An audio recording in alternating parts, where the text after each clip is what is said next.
Alright, so we finally got a pretty nice day outside. So I moved my buffing wheel outside so all this stuff doesn't get all over the garage again. Now, when I had polished the timing covers and the valve covers and everything else, some people had asked me for some tips and tricks on what I did to bring that aluminum back to life. And while I don't have anything quite as dull and oxidized as that stuff was, I do have these intakes that I need to polish. So that's what I'm going to be polishing today. We're going to be able to take out the dullness right there, as well as some of the light scratches, and really get these looking good. So first, there's a lot of different methods that people use, especially throughout YouTube. So this isn't the definitive, this is the best way. This is just what I did, and it worked well for me. So I start with Brasso polish and maroon Scotch-Brite pad to get rid of the scratches, and this will also take off any of that factory Honda clear coat that they like to put on. So I'll just put a little bit of Brasso right on there.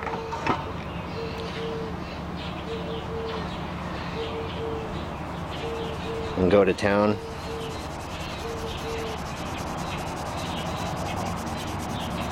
And don't worry, because any of the scratches that the Scotch-Brite pad's going to put on there is going to be able to be taken off by the buffing wheel.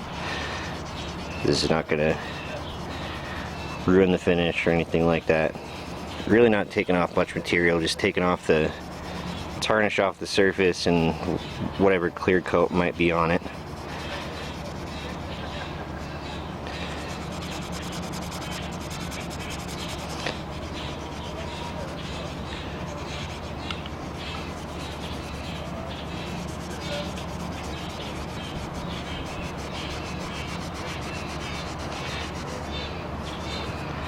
I'm sorry the birds are so noisy out here, but at least there's no wind, really. It's a nice calm day.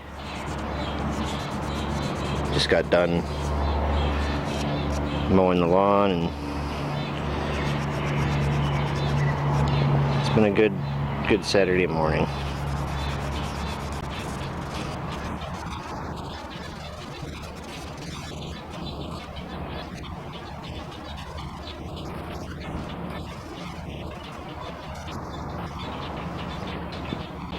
See there, I've got if you can see that, got a scratch that I can feel with my finger, so I spend some more time on that spot. So I'm going to finish scrubbing it up like this, and then I'll take it to the garden hose and wash off the Brasso and all this residue, and then it's on to the next step. If you look right here, you can see the difference between the bare aluminum and what's got that classic Honda clear coat on it. I want all that stuff off. So this does take a little bit of scrubbing, but you can really get out some pretty deep scratches with it, just with enough time and patience. Other people will use wet sanding, sandpaper, and some WD-40. I don't think any of the scratches in this are quite deep enough for anything that aggressive to be needed. So I'm going to keep going like this and just keep working at it until all the original clear coat is off of it. Now there are some deep little scratch like dings here that I'd like to get out, and it would work with a lot of time and patience with the maroon Scotch-Brite, but I'm going to go ahead and use WD-40 and some P220 sandpaper. This is the plastic back kind because I find it a little bit easier to work with and grip in your hands. So just going to go at it with that, and the WD-40 is to keep the sandpaper from getting clogged up. Works a lot better that way if you're familiar with processes of wet sanding. So I'm going to do that and then go back to the maroon Scotch-Brite. The maroon Scotch-Brite will be able to take out the marks left by the P220, so no worries there. Alright, so this is what it should look like by the time you're done with the Scotch-Brite, sandpaper, whichever you need to use. Got all the scratches out that I wanted to get out. Now it's time to move to the buffing wheel, and we're going to be using the brown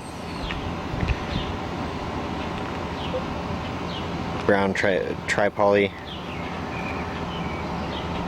polishing compound on the stitched buff, and then after using the white on the loose leaf buff on the other side. So let me get you zoomed in here a little bit. Well, I like to clean off the buffing wheel a little bit, just with a clean rag. You can see it's getting some of the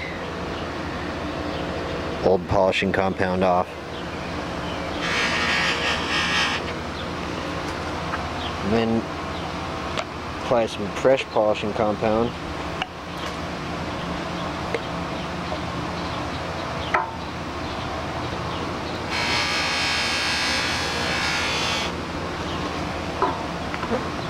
Go to town.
Let me wipe off some of this compound so you can see how much of a difference this makes so quickly.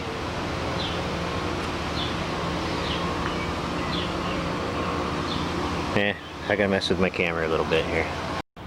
So this is what it looks like after just that little bit of polishing. We got almost a mirror finish already. This is the side that I haven't done.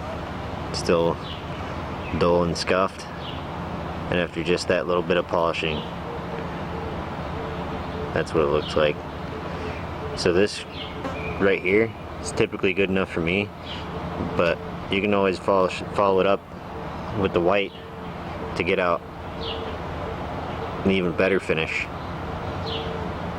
So I'm gonna go ahead and continue polishing this one up until I'm happy all the way around, but it's looking beautiful already. So it's really quick. This buffing wheel and the stand that it's sitting on, I got at Harbor Freight. It's all super affordable and definitely worth the investment. If you have aluminum parts that need polishing, I highly recommend it.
nice weather is starting to disappear. The wind is picking up and looks like rain moving in, so I'm gonna wrap this one up here, but this is pretty much it. After a couple minutes at the buffing wheel, more time was spent with the maroon pad and this sandpaper, getting scratches out and getting that clear coat off. And now we have a nice mirror finish, just for a little before and after. Here's one that I haven't done yet. It's a great difference.